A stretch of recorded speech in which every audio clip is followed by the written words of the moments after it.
Hi guys! So I do feel like my ancestors are probably, frowning down on me because I realise that I have never made one of Scotland's most famous cocktails, which is the Athol Bros. So it's essentially like a little kind of like oat whiskey honey concoction. The legend goes that it was the Earl of Athol who spiked a drinking well with this so that one of the rebellious people that were rebelling against the king, because we're a pretty rebellious folk in Scotland and there was always something like that going on, and it caused this guy to hang out drinking out of that fountain for ages because it was so delicious, and so then they managed to capture him. Obviously I cannot speak to the veracity of that, but it is really delicious and kind of, a good little like creamy dessert cocktail kind of vibe. So we're gonna go in with 45 mils or shot and a half of blended whiskey.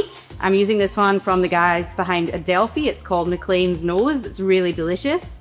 Has a lot of richness that works well in this because they do have some sherry casks in there, also a little bit of peat that comes through nicely. And then a little bit of amaretto. So got my little cheap bottle here, but it is Di Serrano, but obviously whatever your favorite amaretto liqueur is.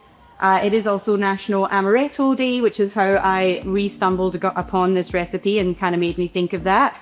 So we're gonna do a little bar spoon of that for some sweetness. And now don't take away my nationality. You probably should be using Drambuie here or some other kind of herbal liqueur. I do not unfortunately have any Drambuie, but I do have this Liqueur 43, which is a little kind of like herbal vanilla situation, which I think is going to work really nicely. Bar spoon of that as well. And then you can use like oat water if you do overnight oats or whatever, and sort of soak it in water, and you can drain that off. Otherwise oat milk is sort of the easiest way to get that nice grainy flavor in there. So we'll do 30 mils, a full shot of that. Now this recipe does have a little bit of actual cream in there too, just to kind of thicken it up a little bit, give it that nice creamy texture.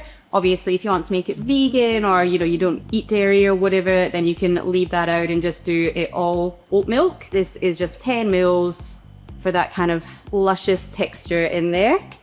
Almost forgot the most important part actually, some honey. So obviously honey and oats go together really, really nicely. And it basically makes this like a healthy breakfast cocktail. So a little 10 mils of honey syrup in there too. I know that it does feel like there's quite a lot of sweet things going in there, but especially if you have a little bit of a peaty whiskey, that'll help cut it. And dairy actually can take a fair amount of sweetness. It's an interesting thing, I think, because of the sort of like dairy acids in there, lactic acid and so on. Then we're gonna give that a nice shake. There are some versions of this which are actually served warm, which would be delicious little nightcap as well, but we're gonna do it nice and chilled.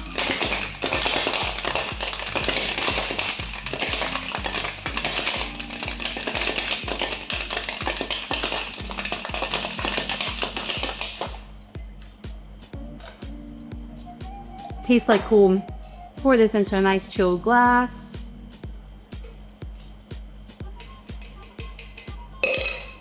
And then a little nutmeg garnish. I didn't actually have any of nutmeg nuts. I don't know what you'd call it, the actual nutmegs themselves. So I just got a little bit of ground nutmeg here that's gonna go on top, but you can obviously use a microplane and grate some fresh nutmeg over there if you prefer. And that's really just for the aroma as you lift it up.